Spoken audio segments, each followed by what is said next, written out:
Our beloved CEO, friend, colleague, and mentor, Gary Bisbee, passed away unexpectedly on the evening of Friday, March 10th. The Think Medium team is devastated, as Gary's inspiring leadership was so much a part of our mission and purpose.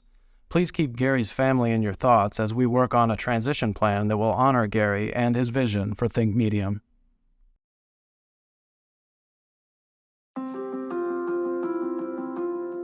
For a leader, I think it's key when you really get grounded in what makes hospitals, what makes a healthcare system work.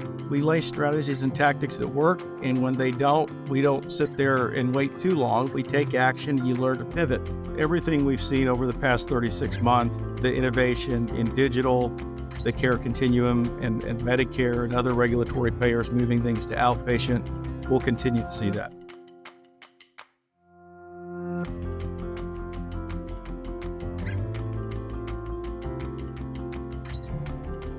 Healthcare executive Paul Generale brings nearly 2 decades of experience in the fields of finance and administration to his role as senior executive with CHRISTUS Health. Mr. Generale began his career with CHRISTUS Health, a Catholic healthcare system, as the chief operating and financial officer of CHRISTUS St. John Hospital in Houston. And so as you look at care navigation, care navigators, it gives us a chance, instead of just being fee-for-service, to really figure out how can we attack some of those social determinants.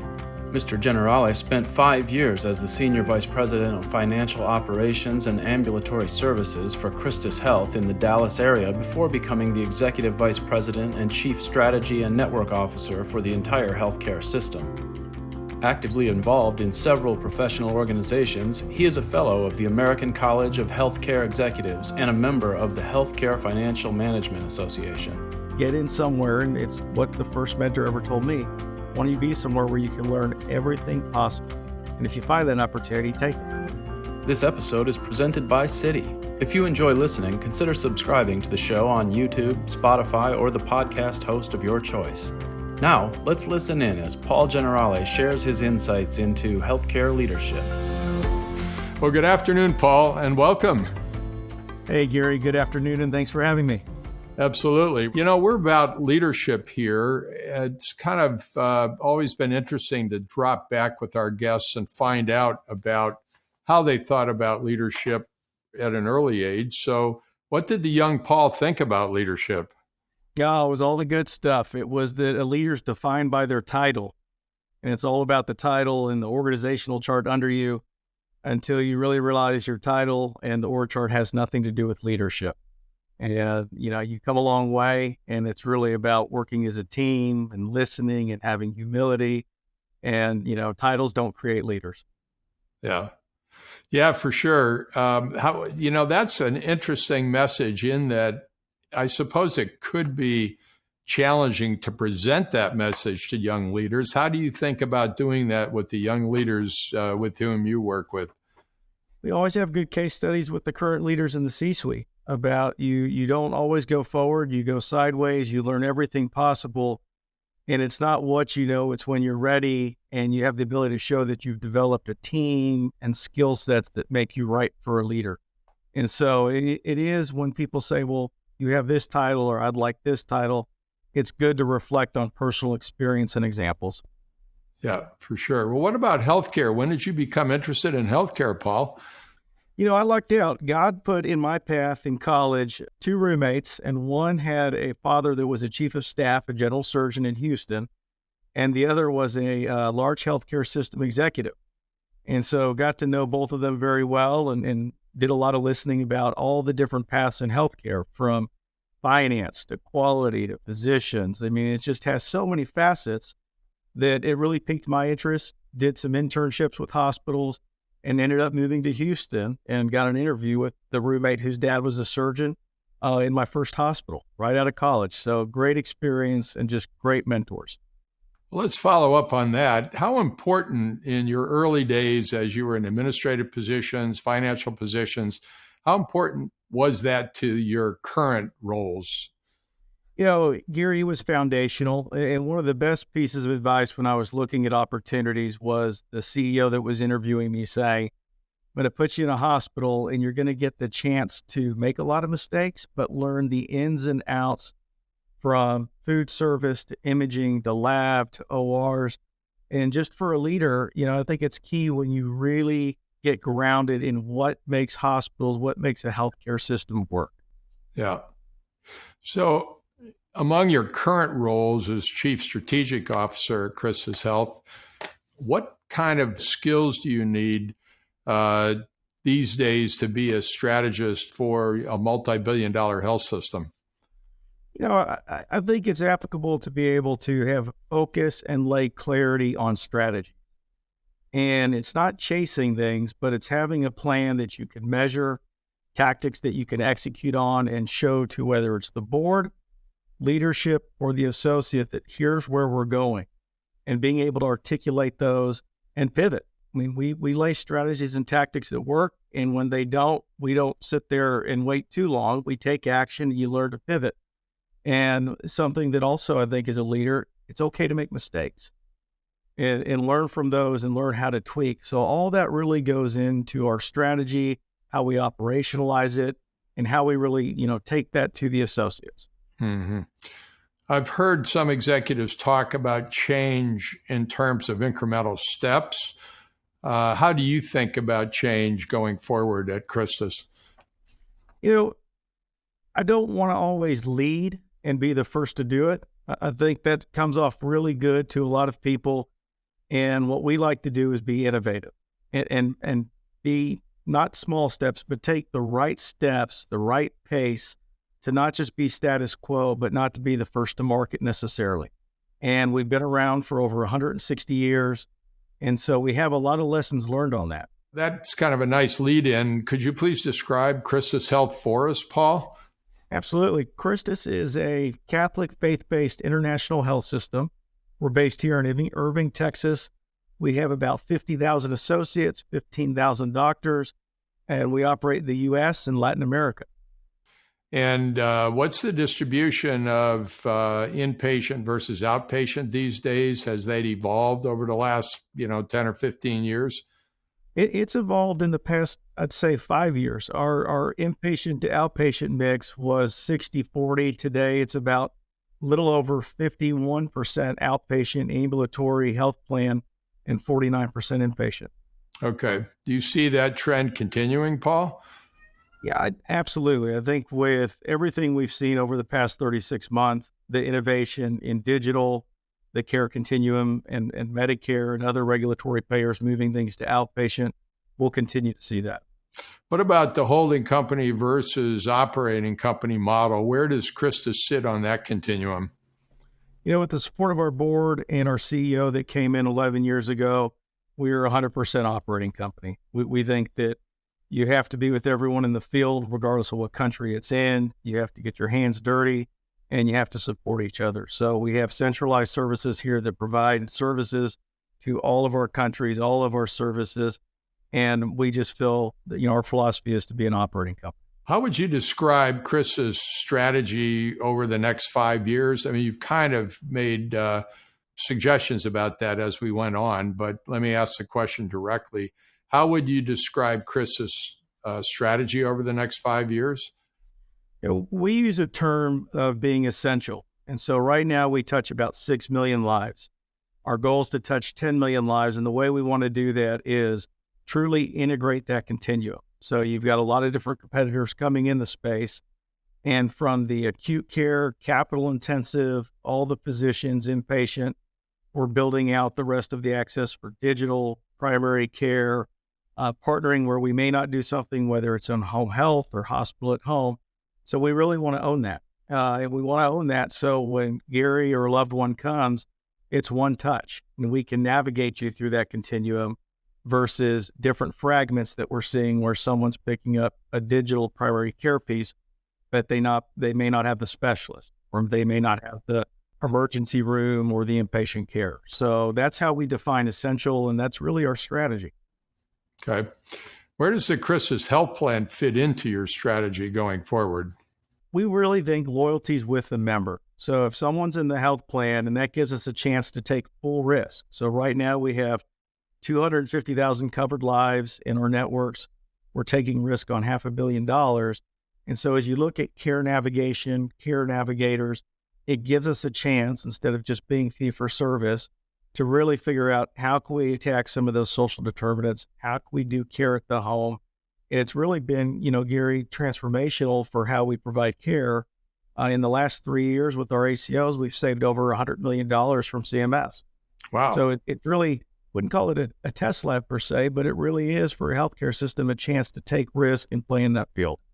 COVID challenged all of our health systems substantially, really. Were there any positives coming out of COVID, things that you did because you had to do that turned out to be a positive? I think the had to do is key, and everybody, really digital and the technology and telehealth. We went from doing 10,000 visits a month to over 120,000 visits. Wow. And we also learned, you need to use the home. We did a lot of visits with home care, a lot of testing, bringing our nurses there. And so looking at different venues, looking at how can you appropriately use, instead of everything going through an ED, urgent care, primary care in different ways where there's a drive up. And so I would tell you, it goes to really care navigation. And is there a different way to do it? And we know beyond COVID and with staffing shortages, everyone's looking how to be more innovative in providing care. And so I really think that probably accelerated that curve exponentially. Yeah. And do you think it accelerated in a sense is not going to drop back completely? It will be a change in the way that we deliver medicine in this country?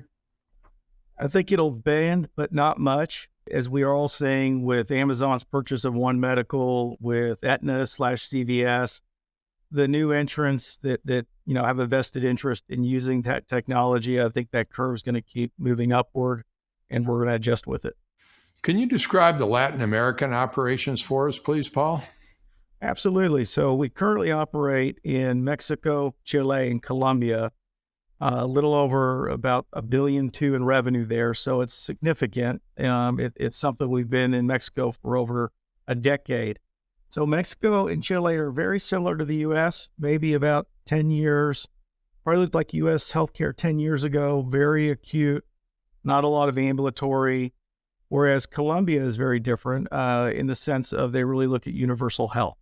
And I would say Colombia is really a picture of a capitated, everybody has health insurance, so hospitals are much smaller. MOBs have doctors, treatment rooms, lots of home health visits with digital. And so it really shows you when the payment system's flipped one way, the market, the ministries will react differently and create that ambulatory presence. Well, have you seen enough about Colombia to make any conclusions about the U.S., and could the U.S. change to that kind of model if it was the right thing to do? I think Colombia is still trying to figure out how well it works. What we try to do is take the best practices, for instance, in the U.S., where we can look at more ambulatory, in Mexico and in Chile, where we can build more MOBs and look at the things, kind of the best practices that have helped U.S. healthcare. And in Colombia, we really expanded our digital and home health footprint based on what we're seeing in Colombia and our primary care presence. So everybody's got, as that best practice, but we haven't seen one that just says, aha, that's the way to do it, as an entire ecosystem. Yeah. So we've talked about how COVID has changed the U.S. healthcare system, or at least is changing it. Is that true also for the three countries that you service in Latin America? I'd say not as quickly as the U.S., but you're seeing definitely interest in new entrants going in there. That curve will start to look like the U.S. for probably the next 5 years. I see. Interesting. So is the corporate management team, the corporate executive team at CHRISTUS also do Latin America? So the same, like in your case, you do strategy and network for both the U.S. and the Americas?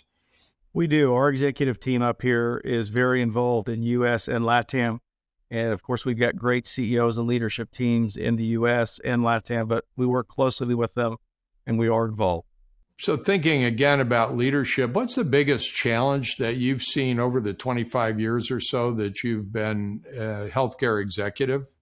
With leadership, it's really that passion and wanting to get in there and learn it, and having those mentors that can teach. That you need to have trust. You need to have a team that you can build.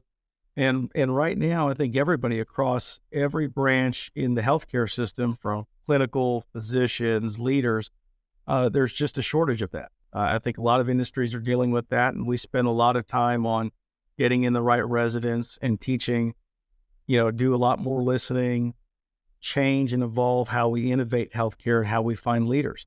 But that's been probably the number one challenge. We've seen over the last 10, 20 years, the amount of federal dollars going into healthcare increase, of course. And today, most of our large health systems are 50, 60, maybe even 70% of the revenues come from the federal government. That's going to continue to grow as we have more baby boomers, more chronic disease, and so on.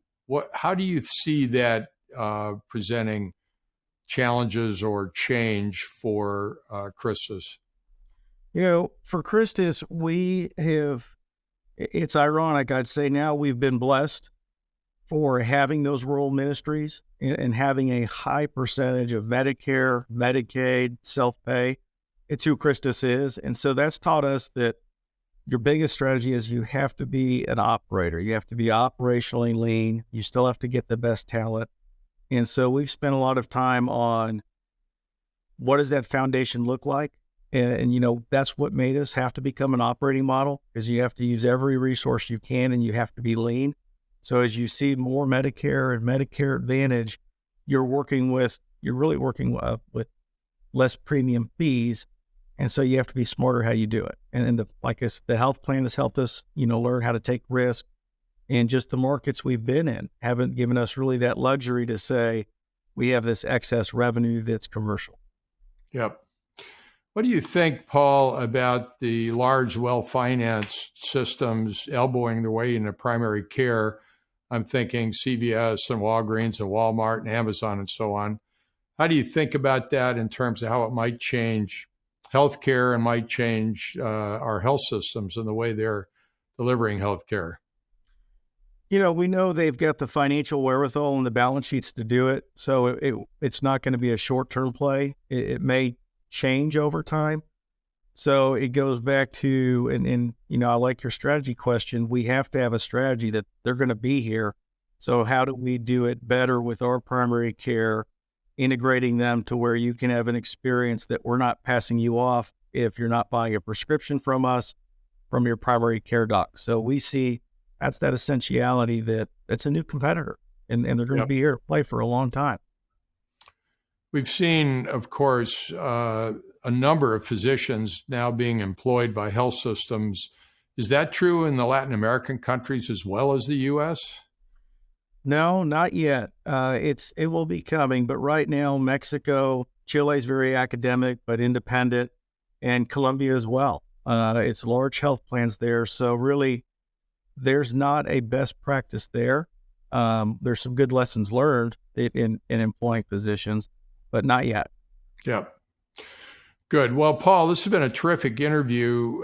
Thank you for your time. I'd like to ask one last question, if I can, and that is, I'm sure you have people coming to you every day and asking for advice, but what advice do you give up and coming leaders? Take some risk. Find somewhere where you can learn, it's really take some risk, learn, try to evolve. There's not a path. It's here's where I want to be in 5 years, have that vision, but there's a path that God has. And I think find the right organization where you can have fun. And sometimes people forget to say that. I truly love what I'm doing. We've got a team that believes fun is one of those core values that you have to have. And so, just get in somewhere. And it's what the first mentor ever told me. Why don't you be somewhere where you can learn everything possible? And if you find that opportunity, take it. Great advice. Thank you, Paul, for your time. Much appreciated. Thanks, Gary.